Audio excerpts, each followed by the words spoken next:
I'm Ange, and this is how I made my first song, Everything Will Be Okay. When writing Everything Will Be Okay, I wanted to make something uplifting, but also unique and different, and not just like the typical hold on song, because it was the beginning of COVID and things were changing and there was a lot of unknowns. So starting with the intro, we have the main guitar riff starting on a muted amp, and then it goes towards this more clean guitar amp. That's it. And then there's just this transition reverse cymbal that I used a lot when I started making music because it was simple, and I heard it often in music that I listened to, and really when I started I was just trying to replicate the songs that I had already heard and make it into something, because I had no idea what I was doing. The instrumentals don't have very much, they're very sparse. It's just the guitar and the vibraphone. So one of the vibes is doing the chords, one of them is doing an arpeggio, and this one is doing a bit of a transition. 3 notes going up. And then this last one is doing the chord, the hook.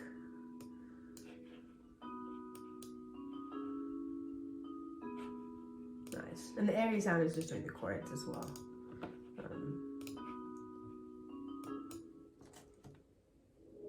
The synth has a bit of an attack, so it glides.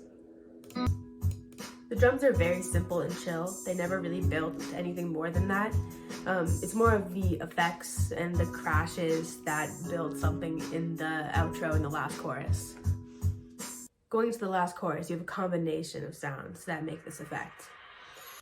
First, there's this zoom sound, which leads into this crash. There's a shimmer,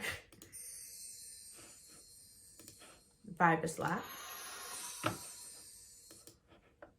and then the reverse cymbal again. Ooh. Those crashes really do add a lot in the last chorus. The drum pattern just goes to the simple one that it was before.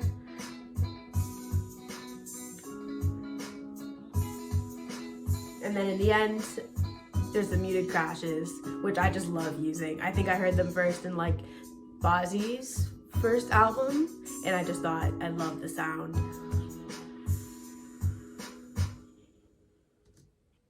The drum pattern is very simple but kind of addictive. With the hi-hat connecting it, and the open hat gives it a bit more style and makes it more fresh. And this repeats throughout the song many times with gaps in different areas. I like doing little production stops to make some kind of change in the beat. I really like that the chorus has no drums, because it's just different than other songs that are out there, particularly the pop genre. The chorus tends to be the peak of the song in terms of all production, and then at the end of the pre here we have a little bit of a different rhythm just to keep the diversity flowing.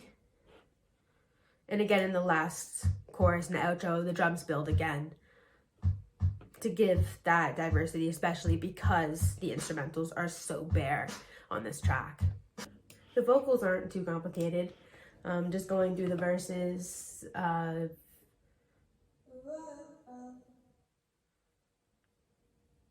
in the day we were cool, bold and great, but it didn't last that long. That's it, don't be afraid to be okay, learn to make it on our own.